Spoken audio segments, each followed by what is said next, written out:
Queridos irmãos, o diabo não cria nada. Ele copia e distorce. E muitas vezes ele avisa o que vai fazer através da cultura, através do entretenimento, através das artes. Isso é chamado de programação preditiva. É um fenômeno. E o objetivo é dessensibilizar a mente humana, para que quando o evento ocorrer, pareça normal. Vejam só, irmãos, os padrões que Hollywood tem nos mostrado. Thor 2, O Mundo Sombrio. O filme gira em torno da convergência, um evento raro onde os 9 reinos, as dimensões, se alinham e os portais se abrem, desafiando a gravidade e a física. É uma representação visual exata da unificação das dimensões. Outro filme, Tron, O Legado, mostra um mundo digital, a grade, tentando invadir o mundo físico. É a metáfora do universo holográfico e da tentativa das entidades espirituais de se materializarem aqui. O problema dos 3 corpos, essa trilogia famosa, esse livro famoso, eles fizeram a primeira temporada na Netflix e é muito interessante. Se os irmãos quiserem assistir, vale muito a pena. É o problema dos 3 corpos. E a narrativa central é sobre o céu piscando, o universo mudando de comportamento e a preparação da humanidade para a chegada de uma raça superior, os Santi, que vem para julgar e conquistar. E o seriado mostra cientistas cometendo suicídio porque a física quebrou, algo que conversaremos nos capítulos à frente, onde falaremos sobre as constantes universais que estão variando, deixando os cientistas desesperados. Outra série que chama muita atenção é Stranger Things, O Mundo Invertido e O Príncipe das Sombras. Talvez a peça mais óbvia de programação preditiva recente. A série retrata uma cidade americana, Hawkins, que possui um reflexo sombrio, o mundo invertido. Não é um lugar distante, é a mesma cidade, as mesmas ruas e casas, mas em uma dimensão de decadência e escuridão, habitada por predadores.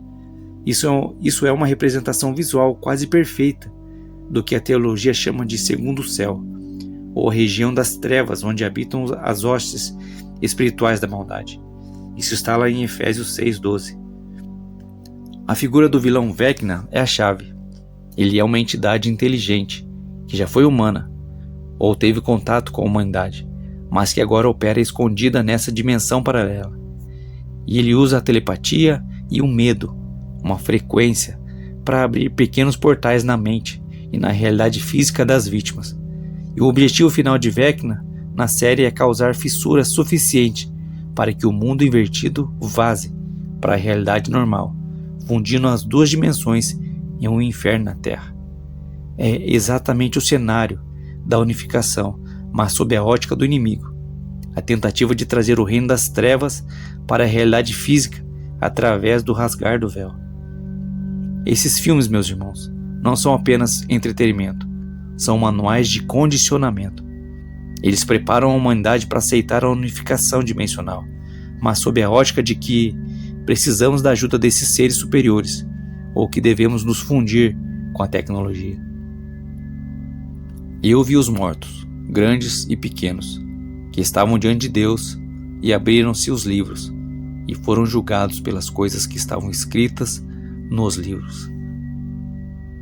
Enquanto o palco visual está sendo montado com hologramas, falamos do projeto Bluebeam, uma armadilha intelectual está sendo preparada nos bastidores. O inimigo sabe que não basta aparecer no céu, ele precisa legitimar sua autoridade, reescrevendo o passado. Nós estamos vivendo uma guerra entre 2 tipos de memória: os registros celestiais, as memórias de Deus, e as tábuas sumérias, a memória dos vigilantes. Esses livros celestiais, os livros eternos, citados por Enoque e Daniel, não são livros de papel, são um arquivo vibracional, uma nuvem quântica, onde cada pensamento, cada intenção, movimento de elétron ou decisão humana ficou gravada para sempre. É a caixa preta do universo. E alguns teóricos indicam que a obsessão das entidades caídas, sejam elas os vigilantes ou os Anunnakis, é de tentar hackear esse registro. Eles querem apagar a evidência de uma rebelião e de que a humanidade pertence a Deus. Uma teoria sugere que a Arca da Aliança não era apenas um baú sagrado, mas um terminal físico de conexão com esses registros. Deus teria removido a Arca da Terra, ocultando-a justamente para impedir que essas entidades editassem a memória mestre da criação usando tecnologia dimensional. O arquivo original está seguro, está fora do alcance deles. Como o inimigo não pôde alterar o registro verdadeiro, o registro contido nos livros eternos, que está nos céus, ele decidiu falsificar o registro terreno, que está no barro. E é aqui que entra o grande engano arqueológico dos nossos dias. Milhares de tábuas cuneiformes sumérias estão sendo redescobertas e traduzidas, mas desta vez não por humanos, mas por inteligência artificial capaz de decifrar padrões complexos em segundos. E o que essa IA vai revelar? Preparem-se, meus irmãos, para uma avalanche de notícias científicas afirmando que as traduções provam, sem sombra de dúvida, que fomos criados por engenharia genética pelos deuses Anunnakis, os alienígenas, em busca de ouro. E a narrativa será perfeita. A IA imparcial traduz o texto antigo. O texto diz que os criadores virão do céu, e o Bluebeam projeta os criadores no céu. A humanidade que rejeitou a Bíblia aceitará a ciência arqueológica da IA. Eles trocarão a verdade dos registros celestiais, que dizem que somos imagens semelhantes de Deus, caídos pelo pecado. Eles trocarão pela mentira das tábuas sumérias, que diz que somos gado genético de alienígenas. Agora, por que o rompimento do véu é tão temido por essas entidades? Porque quando o segundo véu se rasgar, os registros serão abertos. A nuvem de Deus se tornará visível. A mentira suméria, escrita em barro, não resistirá à verdade escrita em luz. O julgamento do Filho do Homem será baseado na reprodução fiel desse registro, inalterável. Naquele dia, a história oficial da Terra, escrita pelos vencedores, será desmascarada pela memória viva do universo.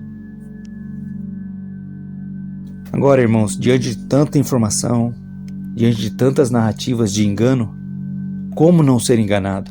Como saber se o que você vê no céu é o Filho do Homem ou um holograma do Bluebeam? Como saber se é um ser de luz ou um vigilante camuflado? A Bíblia nos dá as coordenadas de segurança. Em Atos 1:11, trata-se da fisicalidade de Jesus, de Yeshua, e os anjos dizem: esse Yeshua há de vir assim como para o céu o vistes ir. Ele não virá como um holograma ou uma projeção mental. Ele virá em um corpo glorificado, tocável, pousando no Monte das Oliveiras. Em Apocalipse 1, verso 7, diz: todo o olho verá. O falso Cristo aparecerá em lugares específicos. Eis que está no deserto ou no interior da casa, como diz Mateus 24, 26. Já o verdadeiro Cristo rasgará o céu de leste a oeste, como um relâmpago mundial. Em 1 João 4, 2, ele nos ensina o teste final, a confissão do Espírito. Qualquer espírito ou ser que apareça, seja um alienígena, um anjo ou luz, e não confesse que Yeshua veio em carne e que ele é o Senhor, esse é o espírito do anticristo. O engano, meus irmãos, será visual e tecnológico, e a verdade será interna e escriturística. Não confie apenas nos seus olhos, muitos olhos e pouca compreensão.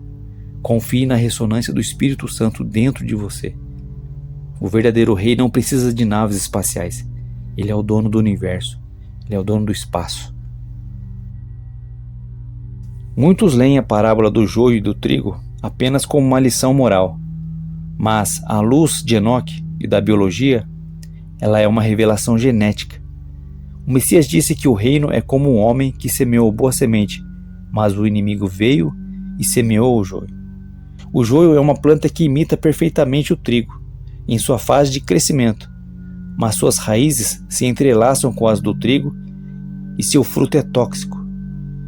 Se conectarmos isso com Gênesis 6, a mistura das sementes entre anjos caídos e humanos, o joio ganha aqui uma identidade assustadora. Eles são os filhos do maligno, não apenas por escolha, mas por natureza. Eles representam a linhagem da serpente, os híbridos espirituais e as entidades que se camuflaram entre a humanidade, os vigilantes e os seus descendentes. E qual é a ordem da unificação? Jesus foi claro em Mateus 13, verso 30. Colhei primeiro o joio e atai-o em molhos para o queimar. A unificação das dimensões começa como uma operação de extração antes de o celeiro ser aberto para o trigo. Ou seja, antes da Nova Jerusalém e antes do reino ser definitivamente estabelecido. O fogo do juízo deve consumir a contaminação genética, física e espiritual introduzida pelos vigilantes. E a queima do joio é o cumprimento final da profecia de Enoque sobre a prisão das estrelas caídas. O campo, no caso o mundo, será limpo para que finalmente só reste o trigo puro de Deus. Meus irmãos, o livro de Enoque, se nós formos detalhar e esmiuçar, nós ficaremos aqui em vários vídeos. Mas nós aqui trouxemos uma síntese baseado com a questão da unificação, da abertura dos céus. O livro de Enoque nos foi devolvido para nos avisar: a separação entre o físico e espírito é uma ilusão temporária. O firmamento está rachando. As guerras e o caos atuais são as fissuras no dique. Neste momento, irmãos, vivemos o silêncio celestial. Parece que o Criador está longe. A iniquidade aumenta, o amor se esfria e cada dia vemos as coisas só piorarem. É o caos emergindo. Nós vivemos um silêncio celestial. E se você sente que o mundo está ficando espiritualmente mais escuro e opressivo, é porque os portões estão sendo cerrados para o grande reset. Os portões da misericórdia estão se fechando e a luz da revelação está se retraindo, preparando o palco para o ato final. O firmamento está rachando. Guerras, caos magnético e a iniquidade são as fendas na parede da represa. E em breve o Pai dará ordem. O segundo véu será rasgado, a lona do circo se enrolará, e nós veremos sem filtros a face daquele que é, que era e que há de vir. E a pergunta não é quando vai acontecer, mas onde você estará quando o teto do mundo for removido. Você estará escondido nas pedras com os vigilantes ou estará de pé, revestido de luz, aguardando a sua redenção? A única segurança será estar em Cristo, aquele que já atravessou os véus e que segura a nossa mão diante do trono. O arquivo foi aberto, meus irmãos. O segredo foi revelado. O véu está por um fio.